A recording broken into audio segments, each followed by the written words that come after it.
Hanımlar ve canablar, Tanrı sizi bərxudar və bəxtiyar eyləsin. Mən Qabil Türkoğlu sizə çox dəhşətli bir xəbər verəcəyəm.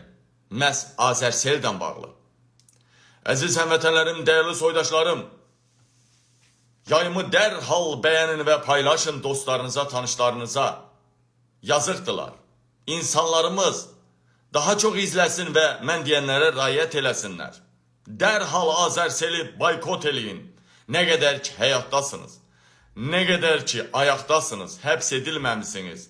Səni soyub civini soymayıblar. Soyulmuş soğana çevirməyiblər. Nə qədər ki həbsə atılmamısan, nə qədər ki həyatı təhlükən yoxdur, dərhal Azərseli boykot elə.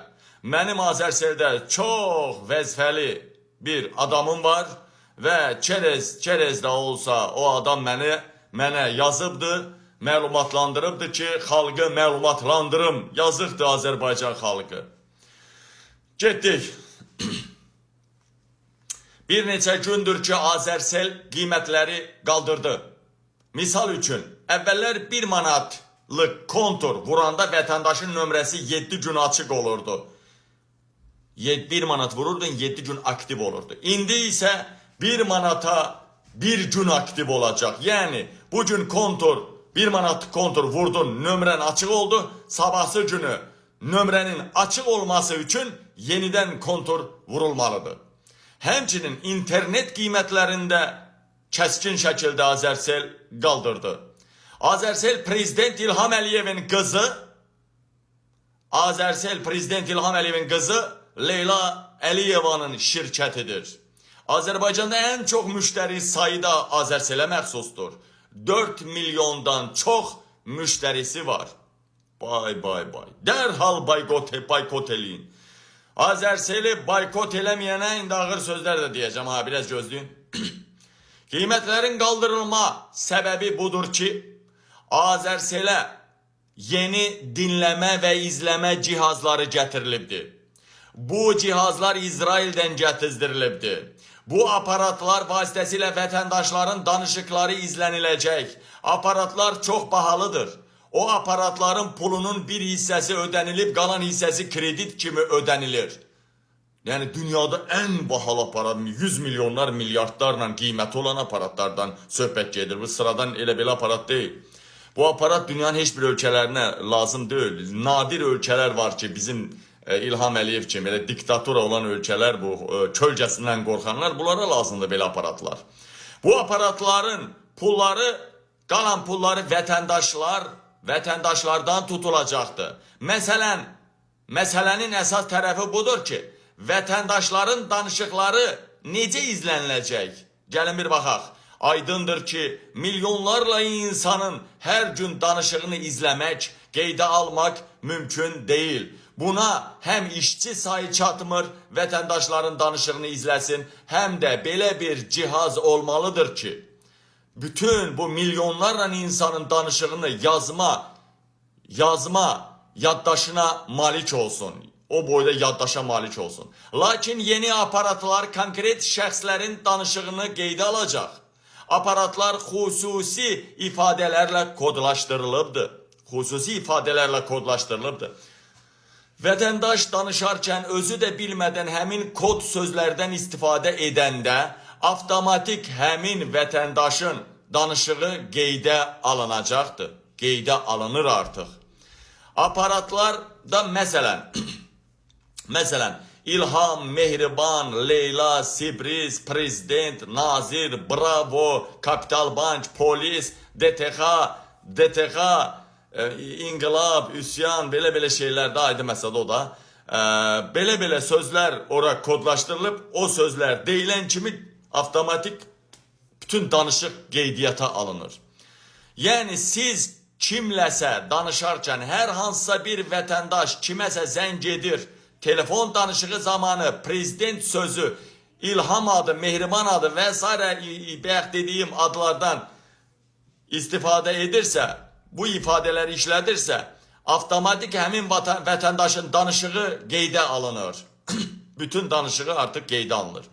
Bundan başqa aparatlarda həm də pul vasitələrinə aid kodlar da qoyulubdur. Məsələn, minimum 5.000 manat, yəni siz kimləsə danışanda 5.000 manat, 5.000 dollar, 5.000 euro, 5.000 funt sterling və digər yuxarı məbləğlərdə pul ifadə eləsəniz, adı çəksəniz, 500, məsələn 5.001 manat, 5.000 manat, 5.015 manat və yaxud 5.000 dollar. Bu 5.000-dən yuxarı hansı məbləğ olursa olsun, onu işlədən kimi sizin danışığınız bütün hamısı yenidən zapis olunacaq, yəni qeydiyyata alınacaq və həmin vətəndaş nəzarətə götürüləcək.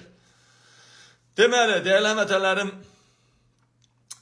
deməli, həmən vətəndaşın gəlirləri, onun pulu hardan necə əldə etməsi kimi hallar yoxlanacaq və adamın danışıqları qeydiyyata alınacaq və adam izlənilməyə başlayacaq.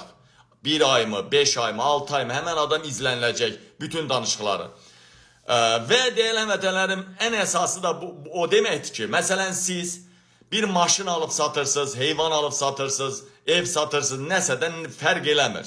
50.000, 100.000 manat və bundan yuxarı böyük məbləğlər, yəni 50.000 manatdan yuxarı, 50.000 dollar, 50.000 manat, 50.000 bundan yuxarı ifadələr işlədəcəksinizsə və dərhal sizi aparıb polisə, aşağı mərtəbədə kletkiyə soxacaqlar, bilirsiniz də neyniyəcəklər.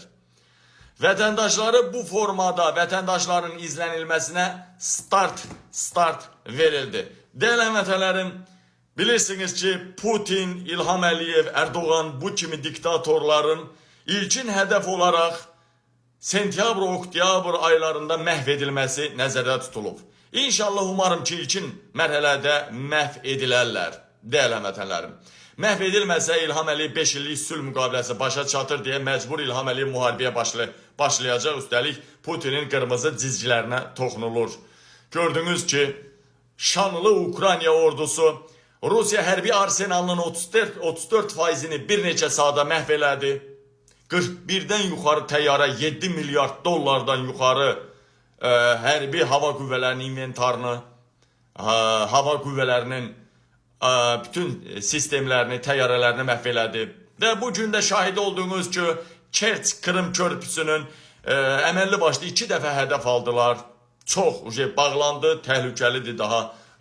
Yəni artıq bunların sonu gəlir və son olaraq onu da deyim ki, sizə artıq senatorlar və kongresmenlər Trump'a qarşı çıxıblar və deyiblər ki, mütləq və mütləq Rusiyaya qarşı dağıdıcı sanksiya verilməlidir.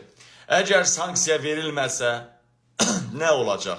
Amerika qanunvericiliyində var ki, senatorlar səs verməyə çıxardacaqlarsa, özləri Trumpsız, veto hüququna məhəl qoymadan 2/3 səs versə ki, Rusiya sanksiyalar qoyulsun və qoyulacaq. Və bilirsiniz ki, 100 nəfər senator var. Onların 100 nəfər senatorun dəyərli həmvətənlərim 67'si kifayət eləyirdi ki, Rusiya sanksiyalar verilsin. Amma reallıqda 82 nəfər artıq razıdır. Üstəlik də deməli nümayəndələr palatasında da bilirsiniz ki, 435 nəfər deməli kongresmenlər var. Və dəyərli həmvətənlərim, onların 290'ının səsi yetərlidir ki, Rusiyaya sanksiyalar verilsin. Ondan da çox artıq razılıq əldə edilmiş kongresmenlər var ki, səs verəcək. Sadəcə Trump'a deyirlər, hörmətsizlik olmasın. Dərhal sanksiyalara qol çək ki, sizi saymadan, sizə hörmətsizlik göstərmədən bu hərəkəti eləməyək, səs verməyə çıxartmayaq. Amerikanın maraqlarını tapdalama. Və dəyərli həmvətənlərim, çox yaxın günlərdə düzdür, Rusiya cürbəcür böyük raketlər atacaq, hətta nüvə silahlarına istifadə edə bilər. Çox yaxın günlərdə daha böyük savaşları görəcəksiniz və Rusiyanın məğlubiyyətini görəcəksiniz. Dəyərli həmvətənlərim, Putin məhv olmamışdan bir müddət qabaq inşallah İlham Əliyev buxarlanacaq mehribanla bir yerdə. Sağ olun, salamat qalın. Gəlin canlı yayıma, canlı yayımda daha ətraflı deyəcəyəm. Azərseli